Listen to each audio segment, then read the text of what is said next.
কেন আমি কারোর পোঁদে কাঠি দিয়ে ব্যবসা করি না, কেউ আমি খারাপ কথাই বললাম, আমি কারোর পিছনে কাঠি দিয়ে ব্যবসা করি না। আরেকজন আছে যার বাবার বিরিয়ানি ছাড়া অন্য কারোর বিরিয়ানি ভালো লাগে না, আমি কার কথা বলছি বুঝতে পারছো।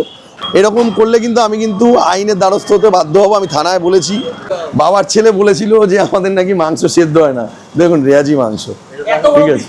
হ্যাঁ, তুমি আলু কাবলির মতো এইটুক প্লেটে বিরিয়ানি খাচ্ছ কেন? আমাকে প্রতিটা হাড়ির বিরিয়ানি চেক করতে হবে। এইভাবে চেক করো? এইভাবে প্রতিটা হাড়ি।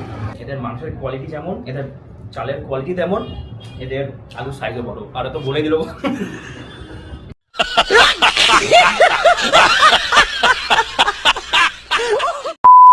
আমার নাম অর্ণব বোস।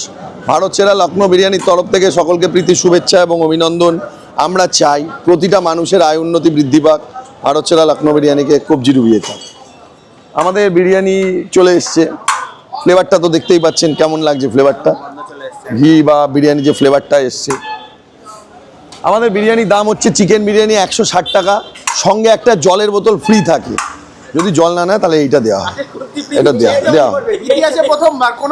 কোনো দোকানে দেয় না। আমি দিই দাদা, আমি দিই প্রত্যেকটা। দেখুন প্রত্যেকটা কাস্টমারকেই হয় এটা দেওয়া হবে, নয় এটা দেওয়া হবে। বিরিয়ানি বিশেষত্ব আফগানিস্তানের আলু বকরা, বর্ধমানের খোয়া ক্ষীর, দেরাদুনের চাল, খিদিরপুরের খাসি, সগুনা চিকেন, কেরালার এলাচি, রানাঘাটের গাওয়া ঘি, সিঙ্গুরের আলু পেঁয়াজ, কাশ্মীরের জাফরান এবং লখনৌর গোলাপ কেওড়া দিয়ে প্রস্তুত এই ভারত সেরা লখনৌ বিরিয়ানি, যা খেলে আপনার বারবার খেতে ইচ্ছা করবে। আপনি খেয়ে দেখুন না। না, এটা বলা হয়েছে, ঠিক আছে, আমি দিইনি, অন্য একজন দিয়েছে, মানুষই দিয়েছে, এটা নাম দেওয়া হয়েছে, কিন্তু আপনি খেয়ে বলবেন কোয়ালিটিটা কেমন। হ্যাঁ, এটা খুব গুড কোশ্চেন, ভালো কোশ্চেন। আমাদের বিরিয়ানিটা স্বাস্থ্যকর, আমি প্রতিদিন খাই, কেন আমি বিরিয়ানির মধ্যে আজিনা মটরটা দিই না। বাংলা কথা, আমি বিরিয়ানির স্বাদ বদলের জন্য আজিনা মটর দিই না, যেটা ন্যাচারাল মশলাপাতির স্বাদ সেটাই দেওয়া হয়। আমাদের টিটাগড়ের কারিগর, মানে ব্যারাকপুর থেকে কারিগর এসে রান্না করে, যারা ডিবাপিতে কর্মরত ছিল। ও তুমি তো আগের দিন বিরিয়ানি নিয়ে গেছিলে, তোমার কি ভালো লেগেছিল দাদা? তোমার ভালো লেগেছিল তো? দাদার ভালো লেগেছে বলেই কিন্তু দাদা আজকে এসছেন। দাদার আগের দিন ভালো লেগেছিল বলেই তো দাদা এসছো। তো ভালো না লাগলে তুমি আসতে, ভালো লেগেছিল তো?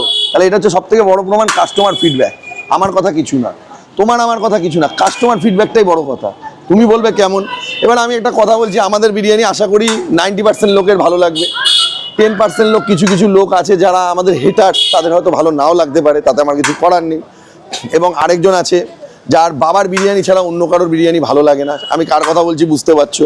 ও আমাকে নিয়ে একটা কম্পারিজন ভিডিও করেছে যে এত বোকা হতে পারে, 7-19-20 হতে পারে, বলছে আলু খারাপ, মাংস ছিবড়া, চাল শক্ত, না কি বলেছে। আমি দেখিওনি ভিডিওটা, আমাকে একজন বল